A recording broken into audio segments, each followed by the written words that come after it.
ಈ ಸದನದಲ್ಲಿ ಅತ್ಯಂತ ವಿರೋಧ ಪಕ್ಷದ ಸ್ಥಾನ ಹೊಂದಿದಂಥವ್ರು ನಾವು. ಓಕೆ, ಈ 3 ಜನ ಏನು ಕೂತೀವಲ್ಲ ಅವ್ರಿನ್ನ ಸ್ವಲ್ಪ ಆ ಕಡೆ ಅಡ್ಜಸ್ಟ್ ಇರ್ಬೋದು. ನಾನಂತರ ಪೂರ್ತಿ 100% ನಾನ್ ಅಡ್ಜಸ್ಟ್ಮೆಂಟು. ಇವತ್ತು ಅಧ್ಯಕ್ಷರೇ, ತಾವು ಏನು ಇವತ್ತು ಏನೋ ಉಚ್ಚಾಟಿತ, ಎಲ್ಲರೂ ಉಚ್ಚಾಟಿತ ಅದವ್ರಿ, ಪ್ರಧಾನಮಂತ್ರಿಗಳು ಉಚ್ಚಾಟಿತರಾಗ್ಯಾರ. ಅಲ್ಲ, ನಿಮ್ಗೆ ಬಹಳ ಹೀನಾಯವಾಗಿ ಬಹಳ ಯಾಕೆ ಉಚ್ಚಾಟನೆ ಮಾಡಿದ್ದಾರೆ? ಏನು ಹೀನ ಇಲ್ಲ. ಆಯ್ತು, 1 ನಿಮಿಷ ಮುಗೀತು, ಟೈಮ್ ಮುಗೀತಾ ಬಂತು ನಿಮ್ದು. ಈ ತರ ಮಾಡಬಾರ್ದಿತ್ತು ಬಿಜೆಪಿಯವರು ಈ ಮಟ್ಟಕ್ಕೆ. ನಿಮ್ಮ ನೀವು ಮಾತಾಡಿ. ಅಲ್ಲ, ನಿಮ್ಮ ಅನುಕಂಪ ಬೇಕಾಗಿಲ್ಲ. ರಂಗನಾಥ್,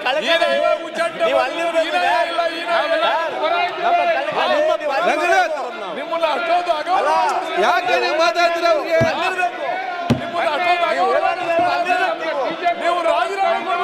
ನೀವು ಮಾತಾಡಿವ್ರೆ,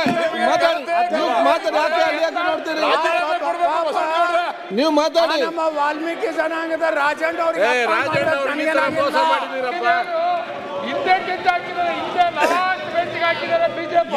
ಅಧ್ಯಕ್ಷರ, ಈ ಸದನದಲ್ಲಿ ಒಬ್ಬ ವಾಲ್ಮೀಕಿ ಜನಾಂಗದ ನೇರ ನುಡಿಯ ಮನುಷ್ಯ ರಾಜಣ್ಣ ಅವ್ರಿಗೆ ಆದಂತ ಅಪಮಾನ ನಮಗೇನಾಗಿಲ್ಲ.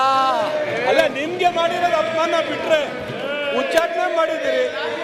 ಯಾರು ರಾಜಕೀಯ ಮಾತಾಡಬೇಡಿ. ಆಯ್ತು ಶರತ್, ಮಾತಾಡ್ಲಿ, ಟೈಮ್ ಇಲ್ಲ, ಆಯ್ತು. ನೀವಾಗ ಮಾತಾಡ್ತೀರಿ, ಎದ್ದು ಹೋಗ್ತೀರಿ, ಬರ್ತೀರಿ. ಇಲ್ಲಿ ನಾನೆಲ್ಲ ಕೂತ್ಕೊಳ್ಬೇಕಲ್ಲ. ಅಧ್ಯಕ್ಷರೇ,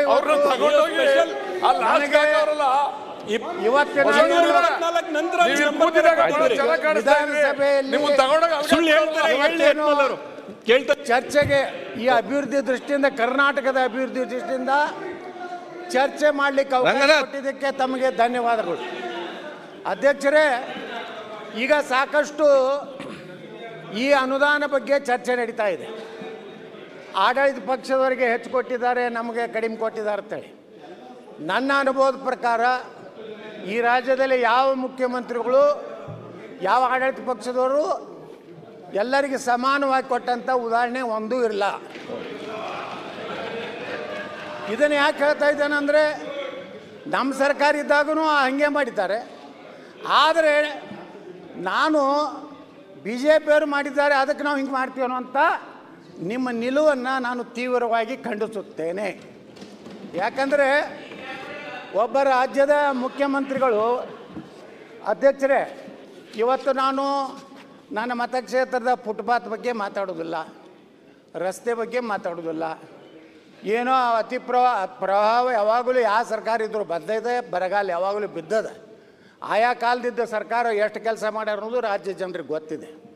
ಆದರೆ ನಮ್ಮ ಮೂಲ ಸಮಸ್ಯೆ ಏನಂದ್ರೆ ಅಧ್ಯಕ್ಷರೇ, ಇವತ್ತು ಕೃಷ್ಣಾ ನೀರಾವರಿ ಯೋಜನೆ.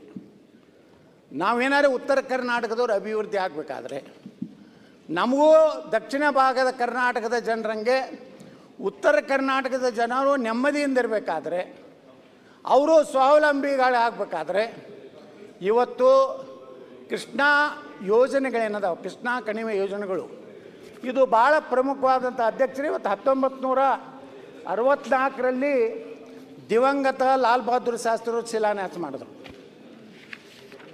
ಸ್ಟೇಜ್ 1 ಸ್ಟೇಜ್ ಎ ಸ್ಕೀಮ್ ಮುಗಿಲಿಕ್ಕೆ 45 ವರ್ಷ ಬೇಕಾಯಿತು. ಈ ಒಂದು ತುಲಾಭಾರ ಮಾಡಿದ್ದಕ್ಕೇನು ಉಪಕಾರ ನಮಗೇನು ಆಗಲಿಲ್ಲ. ಶ್ರೀಮತಿ ಇಂದಿರಾ ಗಾಂಧಿಯವ್ರನ್ನ ತುಲಾಭಾರ ಮಾಡಿದ್ವಿ, ನಿಜಲಿಂಗಪ್ಪನವ್ರು ತುಲಾಭಾರ ಮಾಡಿದ್ವಿ. ಆದರೆ ಅದರಿಂದ ಬರೀ ಭಾಷಣ ಕೇಳೋದಾಯಿತು, ನಾವು ಹೇಳೋದಾಯಿತು.